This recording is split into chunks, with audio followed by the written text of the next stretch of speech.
So, ari na sagta sa God the Son. Okay? Kita tanan sa mga Kristiyanos, liban na lang ni atong susama sa Iglesia ni Cristo nga dili sila mo to that Jesus Christ is God.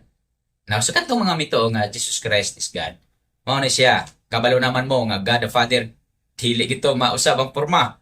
Completely spirit ra gito siya. Now, ngarita sa God the Son. Si Jesus Christ, ano ha? Pasabtunta mo siya ikaimtang. Okay. Gikan kay Adan, hangtod miabot ang 2,000 years. Miabot si Abraham. Pagka 2,047 years, gi-promise ni God the Father pinaagi sa iyahang mga angels ngadto kay Abraham ang usa ka promised son. Kita ninyo?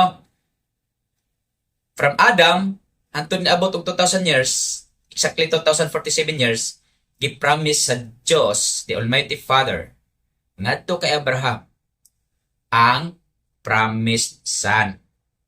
Now, ang promised son, nagtuo ang katong sa una nga panahon before Jesus Christ came that the promised son, si Isaac. Isaac is only a picture sa umaabot nga promised son. Dili gid siya ang tinuod promised son. Kahalili mo na siya sa promised son tungod kay ang promised son wala pa miabot. Okay? 2,000 years gikan na adtong pag-promise hangtod ni 4,000 na. Hangtod ni abot si Kristo ang promised son. Abot og 2,000. 4,000 years gikan kay Adam. Miabot ang promised son. Alright? So, gikan pod kay Kristo hangtod karon nato 2027 saktong ika 6,000 years. Okay? So, naay mga tag 2,000 nga panahon. The first 2,000, mao na giingon nga nag-isgot about the Father. Pag-promise niya, sa promise siya, nag-isgot na siya about the Son. So, 4,000. Pag abot sa Son, ang Son nag-isgot na about Holy Spirit nga kanunay magkuyog-kuyog na to forever. Alright? Tag 2,000 na sila. All in all, 6,000 years. Doon na pa'y usa ka 1,000 years nga mao ang iyahang panahon sa Son nga mag-rule din sa earth. So, ang God the Son, mao na siya. Sa pagpaila-ila sa God the Father, pinagi sa mga angels ngadto kay Moses. Ginganlan siya o YHWH. Tanan nagtuo nga mao ni pangalan sa God Almighty Father. No. Before pa natawo ang promised son, gi-introduce na siya daan kanatong tao. Ari ha? Ang scriptures good. Si Moses man ang unang writer, di ba? Ang scriptures good nga nakakasagaran karon na sa atong Holy Bible. Dili na para sa mga previous nga mga tao. Take note, kasangkapan lamang sila.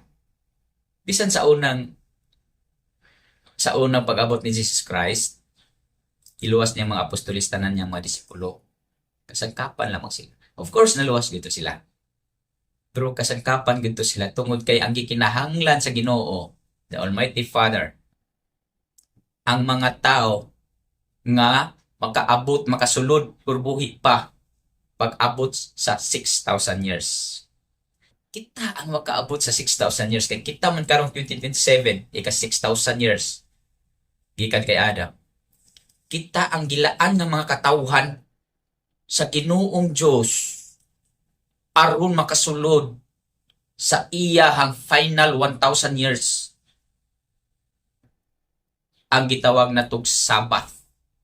That is the day of the Lord. One day, 1,000 years na tong tao, that is the day of the Lord karong 2027 and onwards. Kita ang gilaan.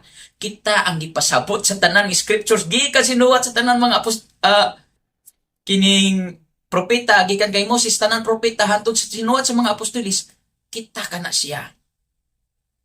Ang gitagaan, gilaanan ni anang nakasulat, sa tanan nakasulat, aron ta, pagsulod og 2027 na anay sa atong time karon kay kita ang final generation na anay mga tao nga makasabot og motuman. Right? Kay tanan nga mga pulong sa Dios nasulat na, na-declare na. Ang buhaton lang sa tao is ang pagtuman niini. Now, Jesus Christ, susama siya kay Isaac. Si Isaac wala tuma buo pinaagi sa biological nga pag-sex sa nanay ug tatay ni Abraham ug ni Sarah, no? Kay si Sarah dili na magkaanak. Nagkaanak lang siya pinaagi sa promise. Giingnan siya si Abraham nga si Sarah next year manganak na. Katawagan si Sarah. Anak pa ba ko nga wala na ko gidugo. Giingnan siya nga sa anghel nga katawa ka. So akong katawa nadlok si Sarah. Sige lang, mubalik ra ko by next year manganak jud ka. So usa to nga promise.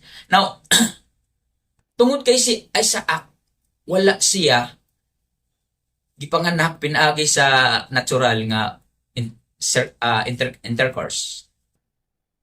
Gipanganak siya pinaagi sa Holy Ghost, Holy Spirit. Ang Holy Spirit, unyara na ko ipasabot ha. Susama gihapon ka na nahitabo kay Jesus Christ na to. Si Mama Mary gipakitaan sa Injil. Giingnan siya nga ikaw manamkon pinaagi sa Holy Spirit. Parihas ang nahitabo kay Isaac o nahitabo kay Mama Mary kay Jesus Christ. Nagtao sila pinaagi lamang sa pulong. Okay? Now, ang pulong sa Diyos is Diyos. Di ba? So, pagpanganak na anak si Jesus Christ, kini siya ha, kung si Isaac, tao, gidawat ninyo nga tao lang, mausap si Jesus Christ, tao lang. Man turn to God, that is blasphemy, matod pas kadaghanan nga belief. Pero dili sa akong belief. Siya ang una-unang tao na nahimog God. Pero ang pangutanan ninyo is, di ba, there is only